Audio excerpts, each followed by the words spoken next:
Welcome to Common Sense Care, parenting gender-confused kids with truth and love. So-called affirmative care is the gender industry's one-size-fits-all answer for any and all children who struggle with their identity.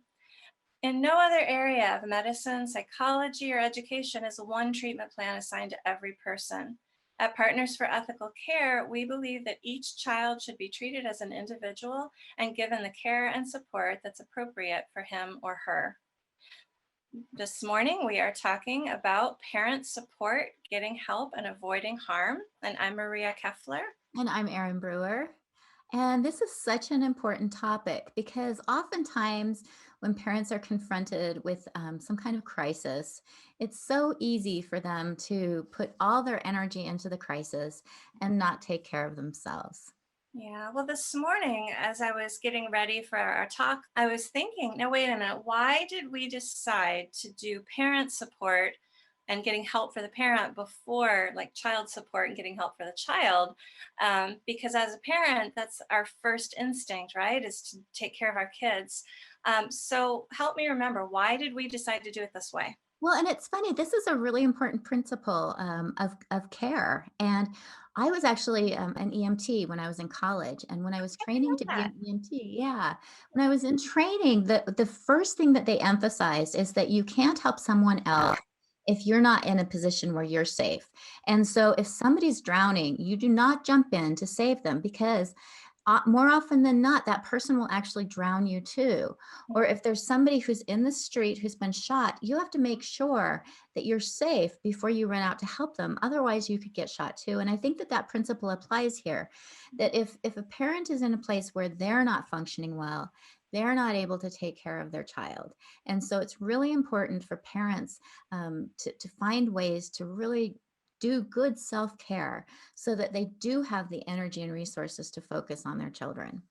Oh, that's such a good point. And I think a lot of times we tend to think of self-care, at least women tend to think of self-care as, getting a mani-pedi and going off for a weekend. But that's not really what we're talking about here, are we? No, I mean, I think that that is actually a reasonable thing to do for self-care. Do things that you enjoy. I think that that's very valid.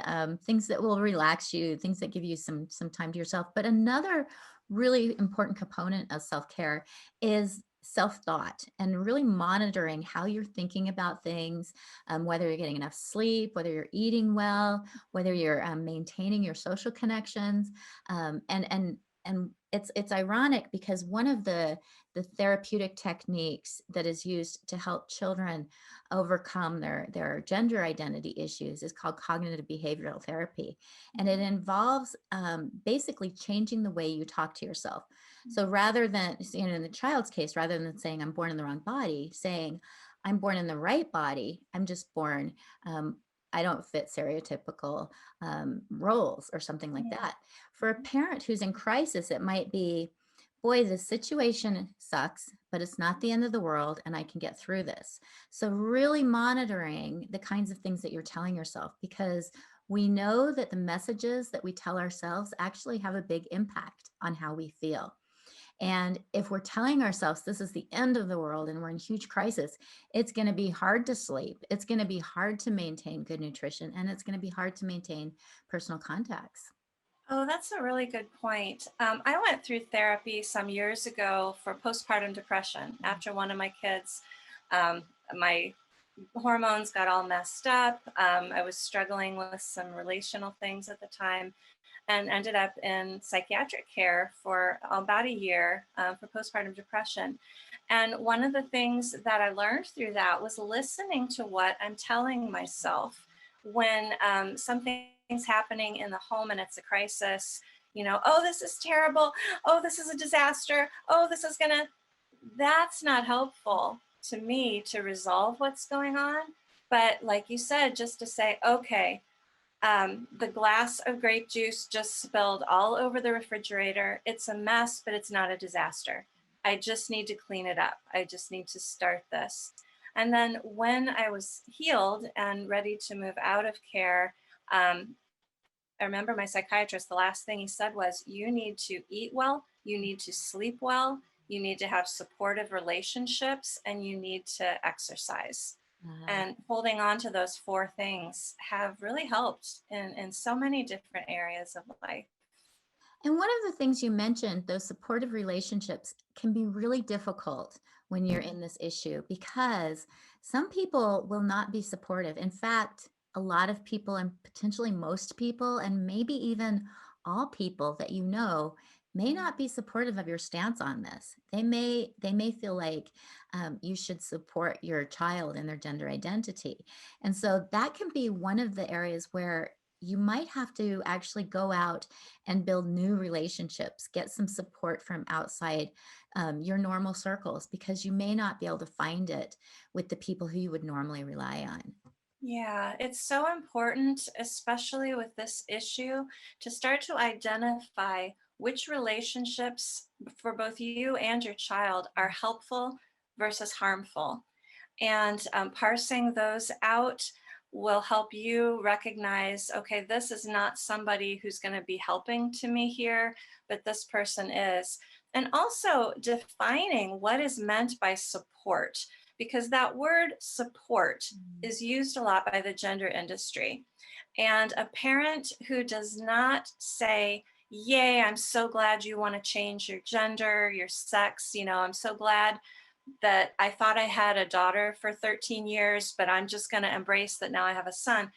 That's what the gender industry calls support. And parents who don't do that are called unsupportive, but that's not really what real support is. Real support. Well, I want to hear how would you define real support in this situation? Well, in this situation, I think it's people who will validate your feelings, and listen and not tell you how you should do it. And in this particular case, I think finding other parents who are in the same situation can be really valuable, so that you know you're not in this alone, because this can feel so you can feel so alienated from your friends, from your family, your child, your the school, potentially even your spouse. I mean, it can really cause a sense of alienation. And if you can find other parents who are going through this or who have gone through this, that's going to help you to realize you're not alone, and the feelings you're having are reasonable, and that your approach is really what's in the best interest of your child. Yeah, yeah. And for yourself, support is going to have a lot to do with people reinforcing that no, you're doing the right thing. I know this is hard, but you're doing what you think is necessary for protecting your child. This is a little bit of a tangential topic, but I found this so valuable. Have you heard of ring theory when it comes to support? I saw this a while back and I thought it was so powerful, and I looked it up. And it's Susan Silk and Barry Goldman, and they did this little diagram called ring theory. And so you've got a ring in the center, and this is the person who's most affected by whatever crisis it is. So let's use the example of somebody has died. Say your parent or your spouse has died. You're the person at the center who's most affected by that death. And then just outside of that are people who are less affected than you, but still affected. So maybe extended family, close friends. The next circle outside of that would be, acquaintances, maybe some of the doctors, nurses, people who are not as emotionally affected, but who are aware of it. And then outside of that, of course, as you go out, then it's the people who are less and less affected by the crisis. And what Silk and Goldman said was, you give care toward the inside, and you dump your feelings to the outside. Mhm. So I think we've all had the experience of we're in crisis about something, and then somebody who's a little bit removed from the crisis comes to us and just says, I just can't deal with this crisis you're having. This is awful. I need support. And you're like, I'm not the right person to give you that support. Right. um, you can dump those feelings to people who are further removed from the crisis, but the person who's on the inside of it doesn't need to be supporting other people right now. They need to be receiving lots of support. And it's okay to say that if people come to you and you're the one who's in the middle of the circle who needs the support, and people come to you trying to pour out their feelings on you, it's okay to say, you know what, I need you to go find other people to get support from, because right now I'm the one who needs the support. And that's, we're not trained to do that, but it's okay to do that. Yeah, yeah, it is. And as parents, again, as we said earlier, we're so focused on taking care of our children that we don't recognize that sometimes we do just need to say, I need care, I need help, I can't do this right now, and reach out. And it may be that you need significant support. You might need help from medical professionals. If you're at a point in a crisis, I know that there was a time in my life where I had a crisis and I really could not sleep and eat, and I just sort of spiraled to the point where I was really not healthy because I wasn't eating, I wasn't sleeping, I wasn't in a good place, and I actually got some help. Like you said, got some therapeutic help to kind of stop catastrophizing, to get some insights onto what I needed to focus on to get a handle on the crisis. But also, I got some medication to help me sleep for a couple weeks, because if you don't sleep, you can't think straight. And a lot of times when people are in an emotional crisis, the first thing that happens is they can't sleep. And then they get into this cycle where they can't sleep, and then they can't do other kinds of self-care, they can't reach out for support, and then they can't sleep, and it just can get into you can get into a really unhealthy place really quickly, because you go a night or two without sleep, and your thought processes get really mixed up. Yeah, I have never really struggled with anxiety. I'm really pleased and lucky that way. But I did have a crisis one time where I couldn't sleep. And I was so stressed and so anxious about what was going on. And what would happen is I'd be exhausted and I'd drift off to sleep. And as soon as I got to sleep, I would spring awake. And it was like my brain saying, "Don't sleep. We're under attack. You've got to get up. You've got to do something."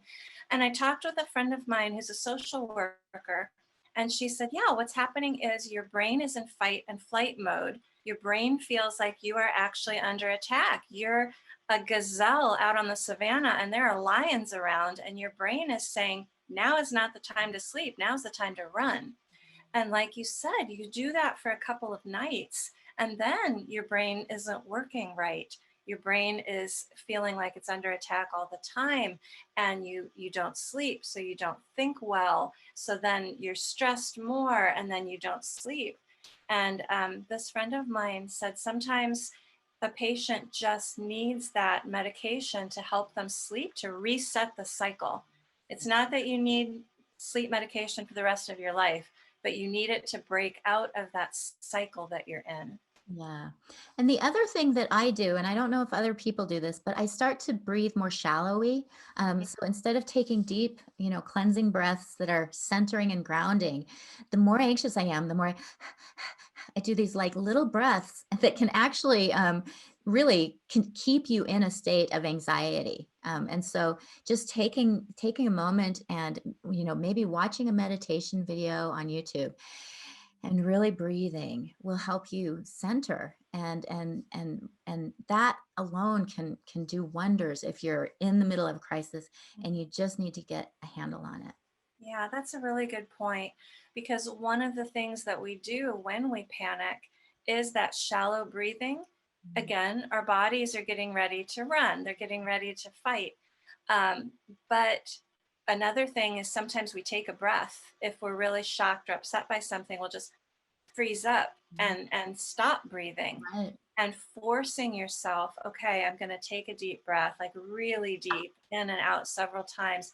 It's amazing to me how differently you feel after just doing that, because what you've done when you take a deep breath, you have flooded your brain with oxygen, and Mhm. your brain needs oxygen to process things. You've flooded your muscles with oxygen, and that is life-giving. Oxygen is life. We can't survive without it, and that helps tremendously. And that's, I think, where the exercise comes in, is that it keeps you healthy, but it also forces you into a good breathing pattern. And so all of these things, and eating well, we didn't touch on that, but some of us have a habit of going to our comfort food when we're anxious. And if your comfort food is candy, chocolate, and coffee. There have been days where I've just eaten nothing but chocolate and had coffee. And if you do that for a day, it's okay. If you start doing that for days on end, you're really gonna cause problems with your body. It's hard for your body to be healthy when you're just eating a bunch of junk food.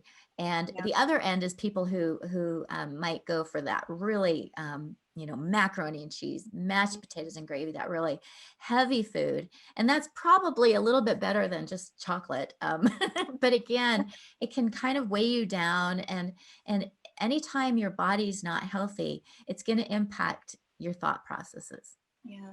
When I was younger, when I got stressed, I wouldn't eat.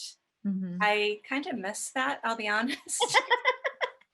It really helped with the weight. Yeah. But now I've gone the other way to where I eat the comfort foods. But that is something to watch too, because there are people who, when you get stressed, when you get sad, when you get anxious, you just stop eating. And that's not healthy, of course, either, because your body needs fuel. So just making yourself do the things that you know are healthy, making yourself make those healthy choices. It's hard in the beginning because that's not what you want to do. You want to wallow. You want to eat the chocolate, drink the coffee, lie on the couch and cry. Sometimes you can do those things for a day or two, but yeah, if you do them long term, they're really going to prevent you from being able to deal with things effectively.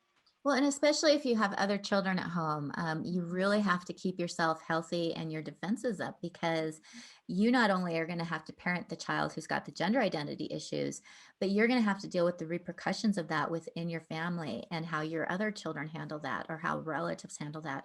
Or you might have to go have really intense confrontations with school people. And so the stronger you can be, the more you're going to be able to take care of your child and advocate for them. And you mentioned at the beginning about getting a mani-pedi, and I've never had a mani-pedi, so I'm not sure exactly what that is, or going out and getting a massage.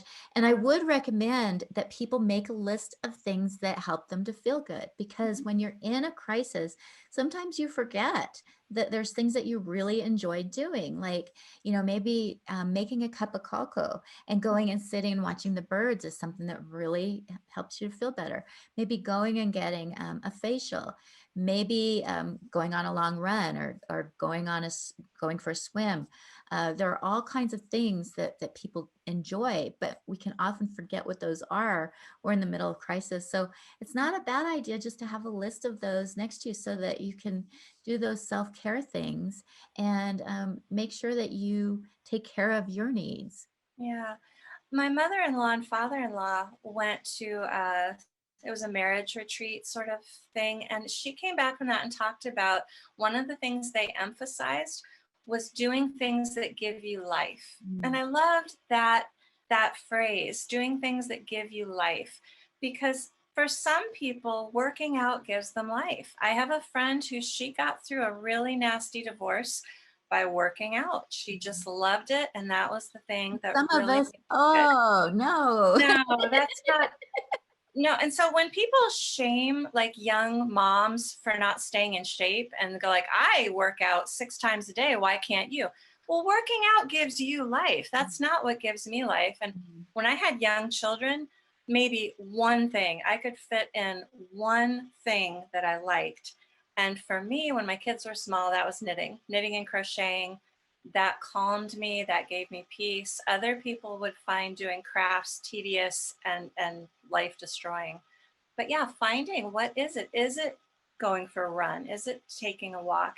Is it, scrapbooking? Is it playing the violin? Yeah, Just watching making a sure. silly movie. Yeah, I mean, laughter is great medicine. yeah, and So, if you can keep a sense of humor about this, even though these are very serious issues, if you can keep a sense of humor, that will help as well. And we have a video from someone who I think does a great job of explaining one simple technique that can really help ground people when they're in the middle of a crisis, when they're, right there in the middle. If you can remember to do this, it can change your whole outlook. Studies tell us that even a 2-minute distraction is sufficient to break the urge to ruminate in that moment. And so each time I had a worrying, upsetting, negative thought, I forced myself to concentrate on something else until the urge passed. And within 1 week, my whole outlook changed and became more positive and more hopeful.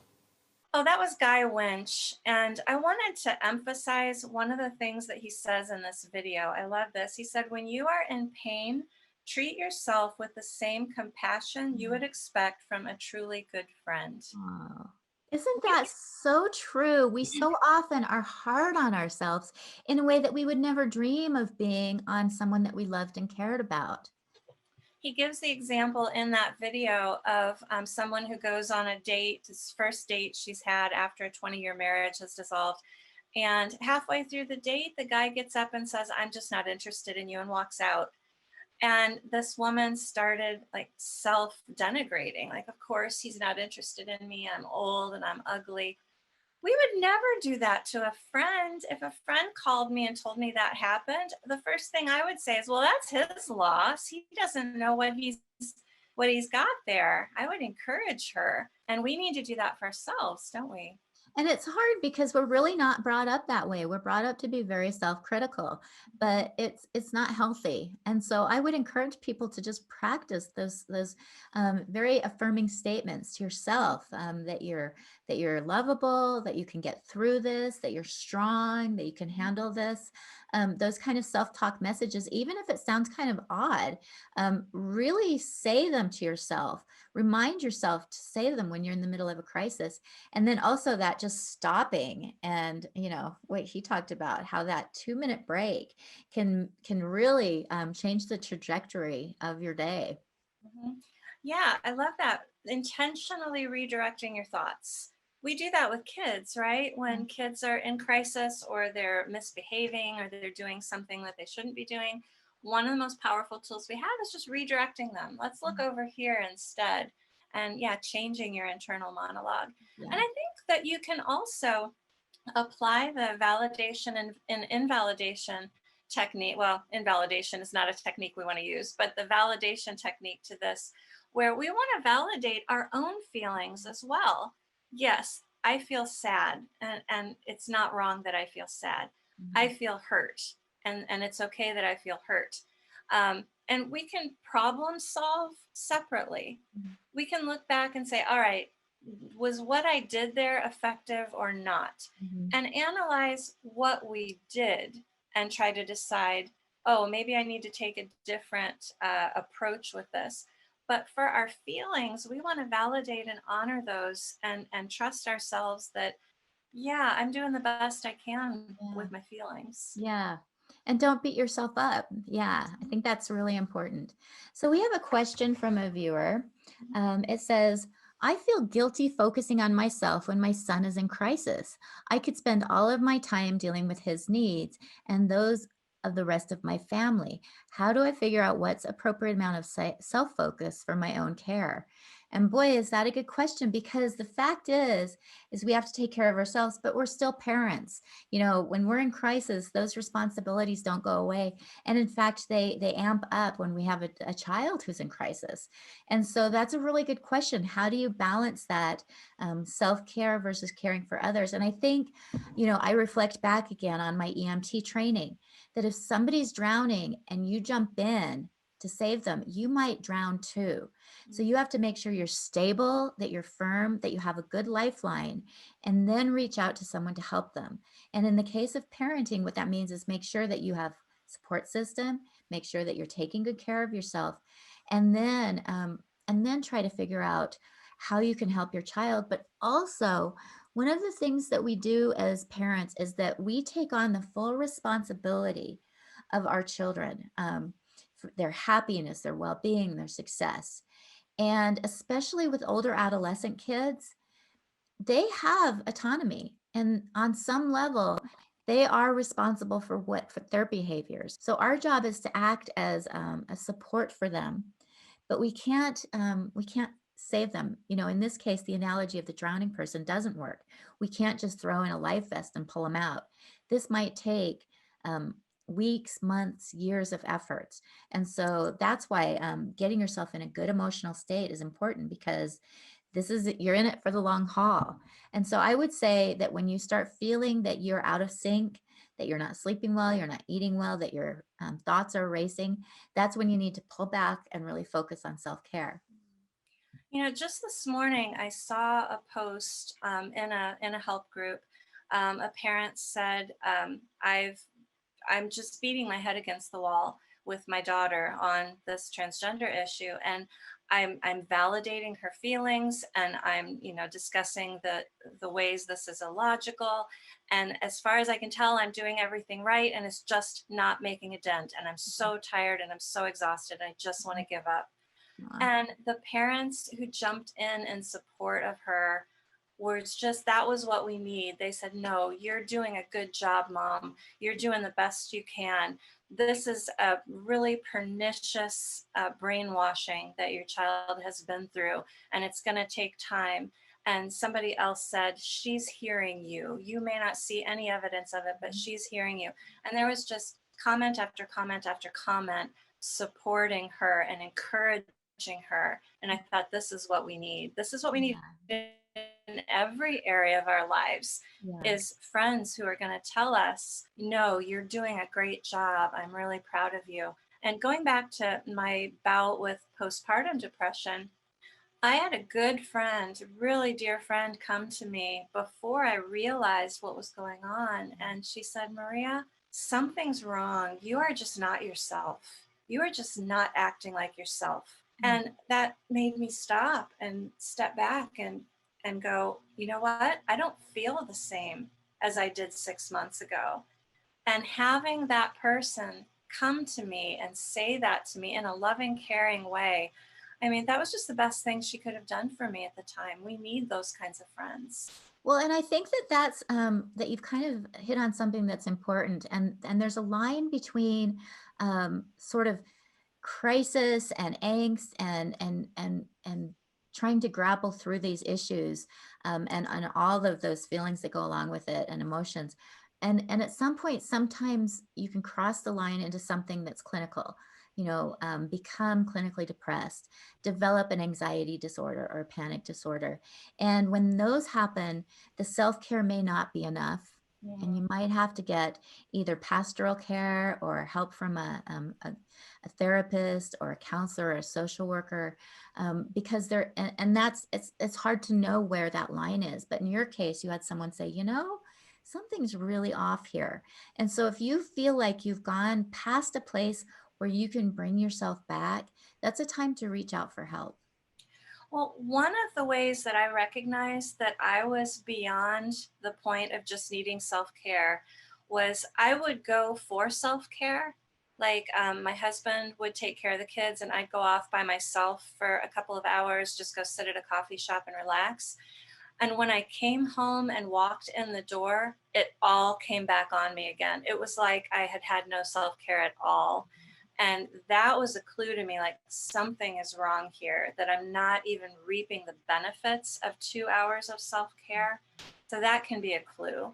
Yeah, and you also mentioned the importance of that support system. And for people watching, if you don't have a support system, I'm going to list some resources in the description below, because there are groups that you can go to that will help link you in to support systems. And sometimes, especially if your extended family supports your child's gender identity, the school supports your gender identity, perhaps your close friends might do that. It's really important to find people who will support your perspective and your parenting this child, knowing that what you're doing is saving them from a lifelong medicalization, and you need support with that. And so we'll definitely list some resources down below. We have one more question. This relates also to sort of finding those things that give you life. This parent said, I went from school to working full time to having kids. I've never really had any hobbies or downtime. How do I even figure out what would feed and restore me? Oh gosh, I think that maybe some of us can relate to that. It's like, what? I mean, it has taken me a long time to figure out what is restorative to me, because I did that. Bang, bang, bang. Graduated from college, had kids right away, and never really got a chance to get to develop hobbies or self-interest or really good self-care techniques. And so I totally relate to that. And I think it's just a matter of time. Maybe try lots of different things. Do you like movies? Go to movies. They have some of these studios now where you can go and paint. And maybe that's what it is. You know, maybe you just need to go get yourself some oil paints or watercolors. Gardening, there's all different things. So maybe even Googling hobbies on online and just see what comes up and see if there's anything that really seems like it might resonate with you, and give it a try. I mean, that's the beautiful thing, is that you're not locked in, so you can try these things and see, you know, is this, and at the very least, it will give you an opportunity and experience and distract you for a little while from what's going on in your life. And you might find something that is really healing. Yeah. Another thing you might try is, if you have friends who have certain hobbies, ask if you can go with them to do it. If you've got a friend who plays tennis every week, can I just come and play tennis with you? Or if you've got a friend who knits, could you teach me to knit? Those are great ways that are a little bit lower stress, because you sort of got someone to lean on as you're trying it out. Yeah, and that's a great idea too, because then you have someone to talk to as well. Mm-hmm. So there's lots out there. Again, I don't want to minimize in any way how difficult it can be. You know, we can talk about these ideas for self-care, and I know from personal experience, it's not always that easy. Sometimes you really have to force yourself to, you know, change your thought process, force yourself to take care of yourself. But you can, and you will get through this. And you're doing such important work taking care of yourself so that you can take care of your child. And before we go, we had one more viewer who sent in a really great summary, sort of what people do when problems and issues come into their lives. And she said, in trying to solve a problem, we often do one of four things. One, we try to change and control the circumstance, the other people and the things that happen around us. You touched on that, trying to control kids that we may not be able to control. Or two, we try to change our actions, our behaviors and words in order to control other people and events. Or three, we avoid escape by engaging in distracting false pleasures of busyness, overeating, over drinking, over exercising, over crafting, Netflixing, Facebooking, whatever. Or we indulge in self-pity, self-loathing, worry, confusion, indecision, and overwhelm. These are often harmful, they don't work, or they're unsustainable, or ultimately have a negative net effect.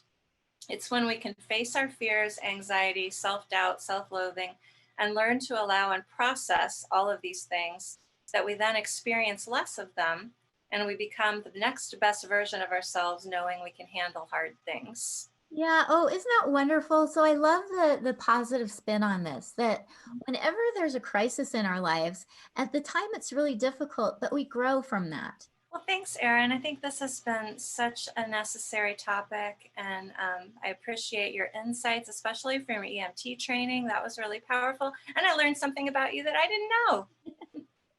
Well, thank you, Maria. And what do we have on store for next week? Oh, next week we are going to talk about finding care for your child, finding trustworthy support for your child through this. Boy, and that's going to be an important issue. And again, another reason we wanted to do this episode first is that in order for you to be a good advocate for your child, you need to be in a good centered. We are not doctors or therapists. We are not giving medical or psychiatric advice, and we offer no guarantee of outcomes.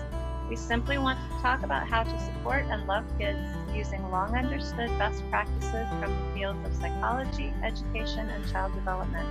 We're glad you joined in our conversation today, and we hope that you took away something you can put in your toolkit for parenting your gender-confused kids with truth and love.